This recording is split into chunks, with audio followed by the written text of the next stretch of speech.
Hello, everyone. My name is Gaurav Dev, and I'm the host of Scientific Dialogue. Today, we have with us a very special guest on our first episode, Dr. Pervez Hoodbhoy. He's a particle physicist who did his PhD from MIT and went on to teach or research in a lot of different institutions, such as Stanford, Princeton, or LUMS for that matter, in Pakistan. So, sir, without wasting any time, I want to dive right into the questions. How are you doing, sir? Okay, take. So, sir, I was reading your article on Professor Riazuddin, who was a Pakistani theoretical physicist, and you wrote something which actually stirred up my emotions. You wrote, "The man who designed Pakistan's bomb just died, and nobody noticed." Why did you write that? And can you tell us more about Riazuddin? Riazuddin was, I think, Pakistan's greatest physicist for that matter, after Abdul Salam. He was Abdul Salam's student, got his PhD at Imperial College under Salam. It used to be a very active area of particle physics back in the 1960s. And then he did a lot of work on pion-nucleon scattering, mostly that which has become now standard particle physics. In the 1970s, so this is after East Pakistan separated,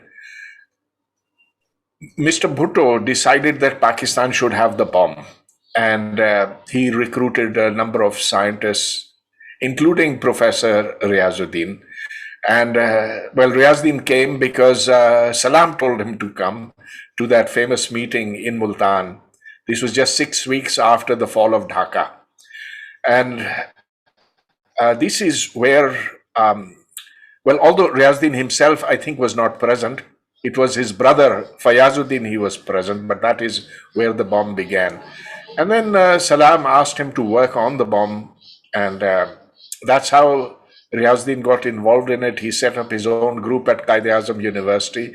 I was there at that time, but they were very secretive and they were working in a very hush-hush way. And then Riazuddin went off to the Pakistan Atomic Energy Commission, where he was doing this theoretical design work. He remained involved with it for a couple of years. But I don't think he was actually involved in the later stages of the bomb at all. Because, frankly speaking, the design of the bomb is now a job for engineers. It has some physics in it, but that physics has become well known. So, sir, I've been studying since childhood that the father of Pakistan's atomic bomb is Abdul Qadir Khan. What's your take on this? Well, Dr. A.Q. Khan, you need to know his history, that he got his PhD not in nuclear physics, but in metallurgy. Yeah. And he did this under a German professor called Ralph Brabers. He then started working at a company called Urenco, which stands for Uranium Enrichment Corporation. And then this is the time when East Pakistan broke away, and he was very upset about what he saw as the loss of half the country. And so he wrote to Bhutto, or rather he approached Bhutto through the Pakistan embassy in the Netherlands, saying that he had a way of making the bomb, of enriching uranium. And so that's how that's how he got into becoming an important figure in the making of the bomb. But let's remember that he had a very particular thing to offer, which was the blueprints of the centrifuge. Now, the centrifuge is a very complex piece of equipment. It spins around very fast. So if you put in uranium gas, the enriched uranium gas goes to the side, but you have to spin it at many thousands of RPM. So it is a lot of technology, very difficult technology, and he was able to get this technology and a list of suppliers of the various parts, the ball bearings, the the high tensile strength steels and so forth. So he's not really a physicist, but yes, he did play a very important role in that. He was able to start the uranium enrichment program at Kahuta. Sir, so why are you against nuclear weapons? You were also the member of UN Secretary General's Advisory Board of Disarmament, because there's this school of thought which says that deterrence leads to peace, and nations would be disincentivized to fight wars if they have nuclear weapons. What do you think of it? But look, we saw what happened in Hiroshima. We saw that in just less than, in a few seconds, 200,000 lives were obliterated. And then we saw that repeated in Nagasaki. And if there is a nuclear war between India and Pakistan, it will not be just a few 100,000, but it'll be many, many millions of people who will die. And in fact, much of this subcontinent will then be uninhabitable for a very, very long time to come.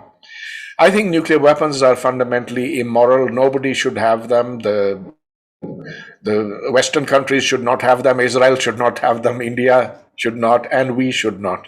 And they have led to a kind of cold peace. The fact that India and Pakistan have not gone to war is, since 1971, they've not gone into full-scale war, but they did go into war in Kargil in 1999. And that's a war which was prevented from getting out of control by the presence of Pakistani nuclear weapons.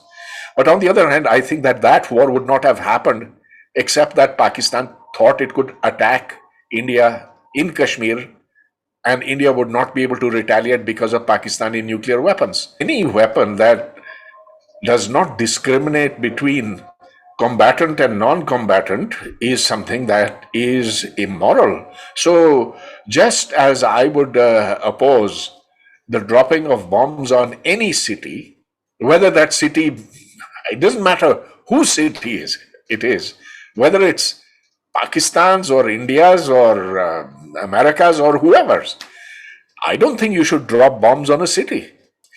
And dropping an atomic bomb on a city is, I think, a crime against humanity because you kill so many innocent people.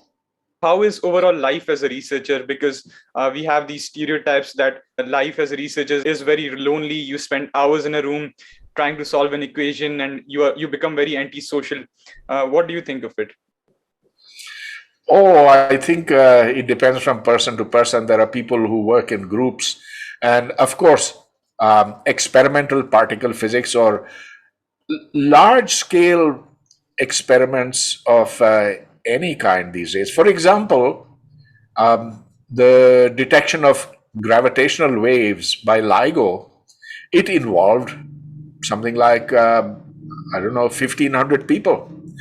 The detection of the Higgs boson took 2,000 people at CERN.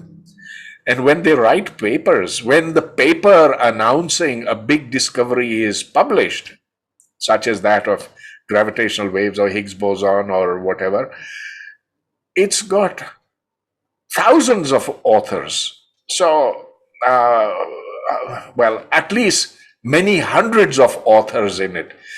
So they work together on those large experimental projects. In theoretical projects,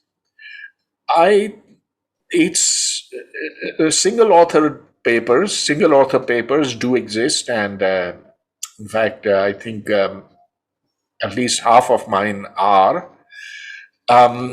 But the real fun comes when you work with somebody rather than just do it yourself. You have to, of course, spend a lot of time thinking about what you're doing. You have to keep thinking of new ways to solve the problem in front of you. And it's a lot of fun, I'd say.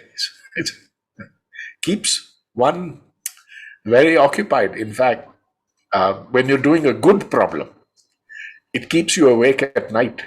And you keep thinking, maybe if I multiply the matrix on this side with its inverse and on that side also, then maybe I'll get a simplification.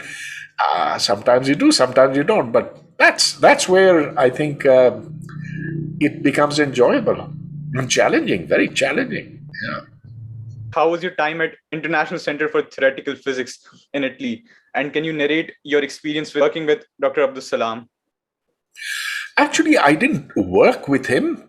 I, of course, had a lot of conversations with him, and we wrote something together.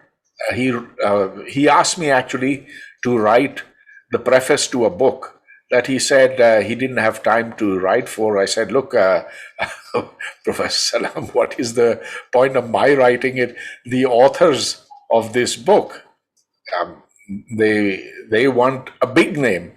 They don't want my name over there. He said, all right, okay, I will add to it as well, but you write it and I'll fix it.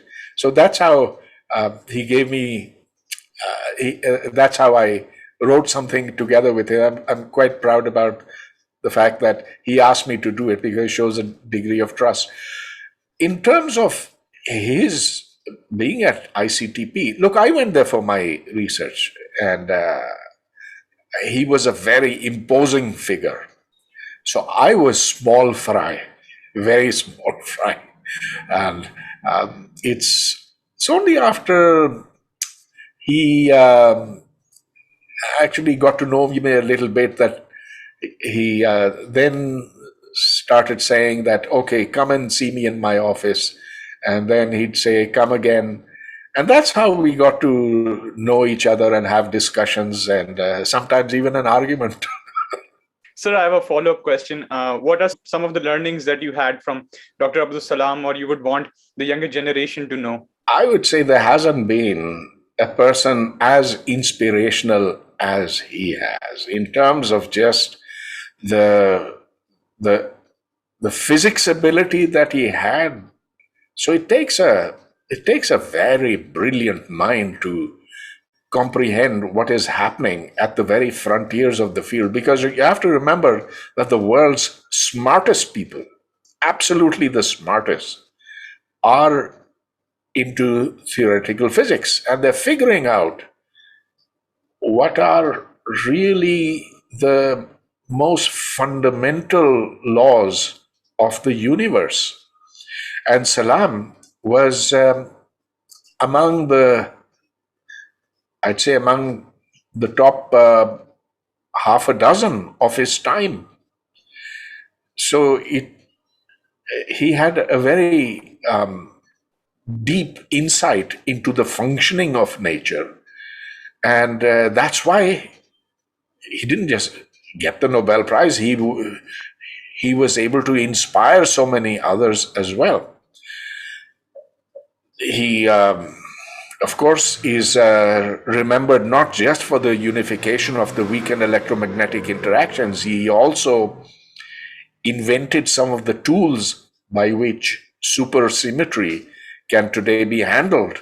Supersymmetry is something that goes beyond bosons, fermions, which are the two kinds of symmetries, two kinds of particles that we've seen. But we think that there could be supersymmetric particles as well, and that would really help towards getting to the next level of inquiry. Plus, he had other ideas which appear not to have been confirmed, such as that of the decay of the proton. The proton is extremely stable. It doesn't decay, but it could. And what would be the mechanism by which it decays? That's something that Salam was able to shed a lot of light upon. And so lots of experiments were done because of Salam's work on this area.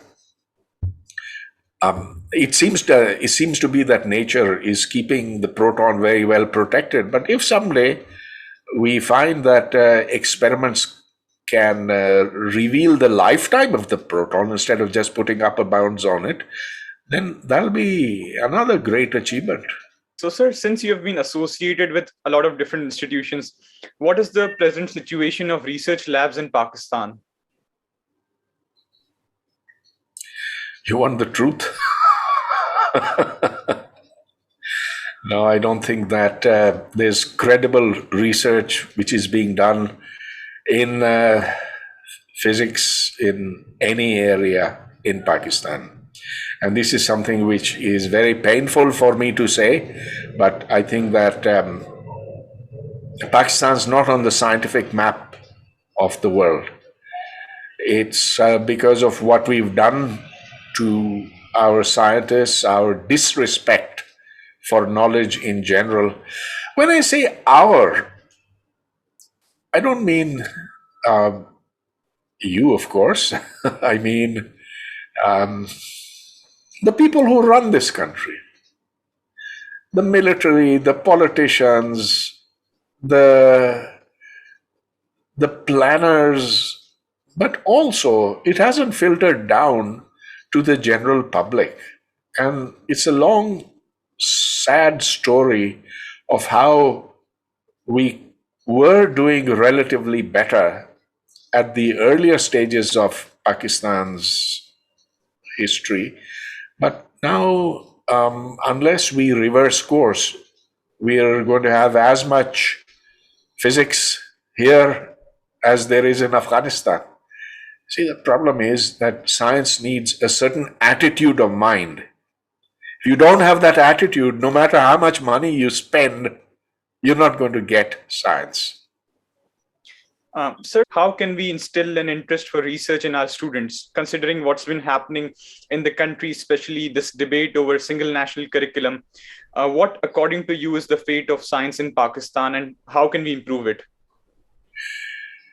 Frankly, I think with the single national curriculum and the general attitudes around of our leaders, both the military and the political, I think the future is very grim. And the only thing that students can do is at the individual level. Forget what's around you.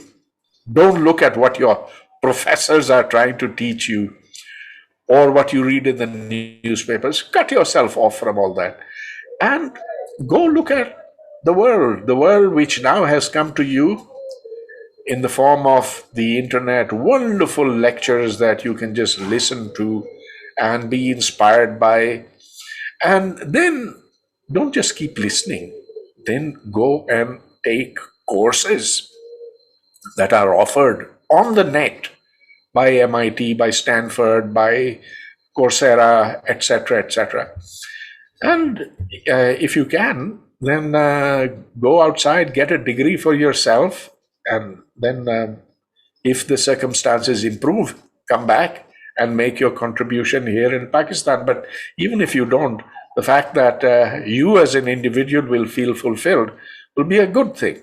And I think we badly need people in the theoretical sciences. Everybody thinks that a scientist is somebody who wears a white coat and works in a lab. But that's just one form of science. Science is incredibly diverse now. Of course, I don't think that being a theoretical biologist is quite the same thing as being a theoretical physicist. Very, very different. Theoretical physics doesn't need a lab. It needs a big, big brain. It needs cross-pollination by other people, and that sort of thing one does not have in Pakistan. One does have that in India. I see their institutes are so powerful now. The kinds of physics they're doing over there is remarkable. Let's hope that someday we get to that level. But at the moment, I say for an individual, your best bet is to do what I think makes sense, which is go and search out things for yourself. Don't leave it up to your professors. Sir, you talked about theoretical physics. I want to touch upon a few research topics in this field. For example, can you break down some of the basic principles of quantum field theory? let's go back to the 1910. Let's go back to 1910, okay? Or around that time when it was discovered that light comes in certain packets called photons. And that was the beginning of quantum mechanics. And quantum mechanics got formalized in the Schrodinger equation, and then the Heisenberg approach to quantum mechanics. And then quantum mechanics was applied to atoms to the extent that one could predict their properties extremely, extremely well. But then the question was, how do you combine quantum mechanics with the other great idea of that time, which was the theory of special relativity, Einstein's theory of relativity? And that led to another insolvable problem, which is that it seemed that you had a new kind of particle, antiparticle. The existence of that antiparticle was subsequently confirmed. And then came the question, how do you include in quantum mechanics the creation of new particles?